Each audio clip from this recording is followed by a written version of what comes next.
Hello everyone, I am one of the admins over at Video Games and Comics, the Facebook page. Link will be in the description.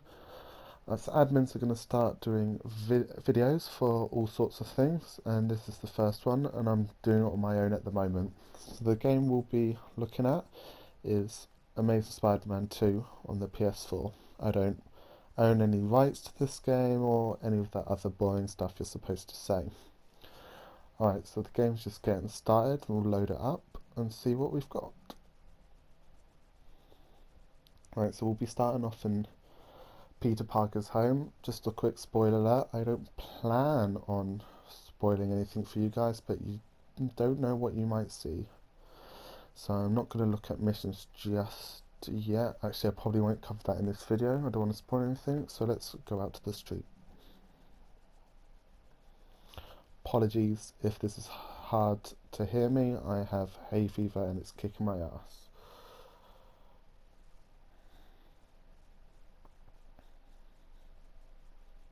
Okay, so the reason I picked this game to do was A, because it's a comic book game and that kind of suits our page, but also there's a lot of hate towards this game. Now, I'm not saying this game is perfect or it's going to win any awards or anything, but I think it's a fun, enjoyable game. So, this is New York, that's where the game is set. I'm wearing a certain Spider-Man, so you can pick and choose a few throughout the game, and they give you different kind of special abilities. So one of the things that wasn't in the first game that is now is that your webs actually stick to the buildings, which they didn't do before. I'm a fan of it actually sticking to thin air. That doesn't bother me, but I know a lot of people wanted to revert back to the days of Spider-Man 2. So we're gonna go do a side mission. Now, a lot of people moaned that the side mission... hang on. Let's just look at the map first. It's probably the best thing to do. It's not the most massive map in the world, but it's not too bad either. So anyway, as I was saying, a lot of people moaned about the side missions being very repetitive. I think there's 4 or 5 different types of side missions that kind of get reskinned each time you do it. Now, I understand this is not the best way to do side missions in a game, but I enjoyed it, and I think a lot of people were giving it unfair hate because if you think about any kind of game, a lot of the side missions are the same thing no matter how many times you play it. So I thought that was quite unfair. So what you've got to do here is rescue people from a burning building. Now the problem I did have with this side mission is that it can be very hard to enter the building, just he doesn't want to walk in, which is kind of strange, and the controls feel a bit, I don't know, the best way to say the dead zones are pretty loose. So just a gentle tap and he just goes all over the place. As you can see, the graphics aren't what you'd consider the best these days, especially considering this is on the PS4, but they're not terrible either. This definitely improved over the first one. Now the problem here that I'm about to run into is trying to find a way to the others, because you can use your spider sense, which is what I'm doing now, which is why things look a little different. But unless you're looking at the right angle, you can't see the person, so you're wasting time. And you can see in the top left-hand corner it shows how many amount of time you have left. So you have to try and find them. Of course, there's the pressure and the smoke. It can be a little tricky at first, but once you kind of know what you're doing, it can become a lot easier. So the main thing here is trying to find a window through. Now normally they're all on one side, but there are other times when there's only one particular window you can go through. But in this case it looks like I need to go back through the main window, which I'll do because I'm running out of time. Rev Rush mode returns in this game, a pretty useful little feature to navigate around the world, but I prefer just swinging normally. So we need to pick up this guy and bring him back down. Right, that's 2 done, and 2 more left. I understand why some people may not like this. Well, a lot of people didn't enjoy this game, but I think as a comic book fan, I may appreciate it more than others. That's not to say I'm better than anyone because I understand all of the Easter eggs. I just think you know, as a comic book fan, who wouldn't want to love swinging around as Spider-Man, picking up on little Easter eggs, seeing his different costumes? And there's definitely plenty of little Easter eggs in this game, which we will go over later on in the video. So you need to find the last guy. There he is. As you can see, he should just go straight through the window, but he gets caught on the edge. It's a bit tricky finding the perfect way in. Okay, last person. After this, we'll find some combat to show us some of the combat. It uses a very similar combat mechanics as the Arkham games. I'm quite a big fan of those games, and I really like the mechanics. So while it's not very original in this game, I do appreciate the fact they used it. Right, let's find some combat. That is the heroic level. Each time you do something good, it goes up. There's no really rewards or punishments for letting it go up or down, which, while they claim it, oh, collect a comic book, while they claim it to be a cool new feature, it really doesn't impact you. Right, let's find one. No, okay, here we go. So the comic book I just collected can be found throughout the game world, and when you collect so many, you unlock a comic book to read, which we'll go into a little bit more later. Okay, so I think the swinging is pretty fun in this game.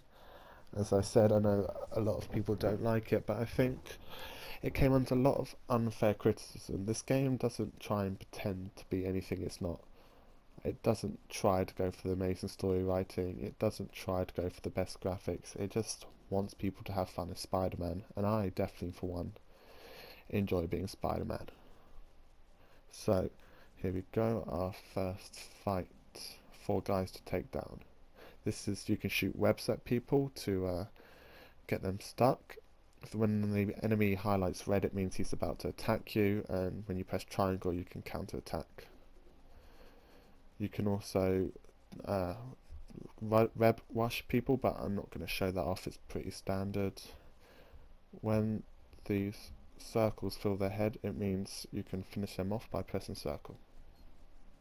And I was on fire. Okay, let's do another one, I think, just to show off a little bit more. I think we will see a third one of this game. I know, as I said, I've mentioned enough times already that the problems with it, but I think critically it doesn't do very well, but among the fans can be quite different. It reminds me of the Dead Island games, that critically they don't really do that well at all, but fans seem to love it, and because of that we've had 2 games and the third one on the way, so I do think we'll get another one. Alright, you can take weapons away from enemies and web crush them to the floor so they can't pick them back up. Just do a bit of fighting. Kick these guys. If 2 guys highlight red at the same time, you can do a double counter. You can also interact with objects to throw them at bad guys. Now this differs quite a lot plotline from the film. I'm not going to go into any spoilers for the film or game. There's plenty of comic book characters we've yet to see in any of the films. It's pretty cool seeing here. I won't mention who. I mean, I wouldn't suggest people go out and buy this game at the full retail price when it came out, because I think that's a little bit pricey.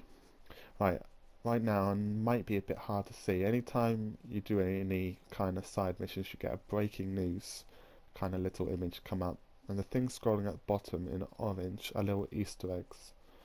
Now there's not many good ones on this particular one, except from the wrestler who claims he's Spider-Man, and a bit of a throwback to the original Spider-Man films and the comics. But there's some that reference all kind of obscure Marvel characters. There's a talking tree one, which is a good throw to Groot. So there's plenty of Easter eggs, even in some of the missions. There's Easter eggs for Mysterio in one of them. There are little documents that get sent to Spider-Man, and they reference all sort of characters like Hammerhead. So we'll go now to Stan Lee's comics.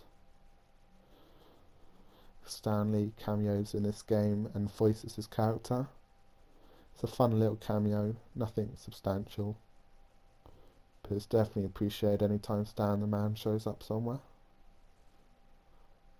Okay, let's just make our way there. But if you can pick this game up at a good, decent price, it's definitely well worth the play. Don't expect groundbreaking material, but do it. I would say you would have fun. Definitely a lot of fun. The red bits glowing on the mini-map now signify a side quest is about to disappear, and while it doesn't disappear for good, it takes away from your heroic level.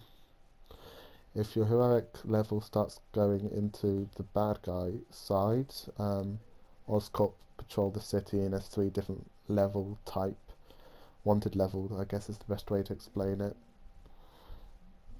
The hardcore 3 one will have people and robots looking out for you and trying to fight you, when heroic mode they're all gone. You don't have to worry about that, you can just swing across the city. We are almost there.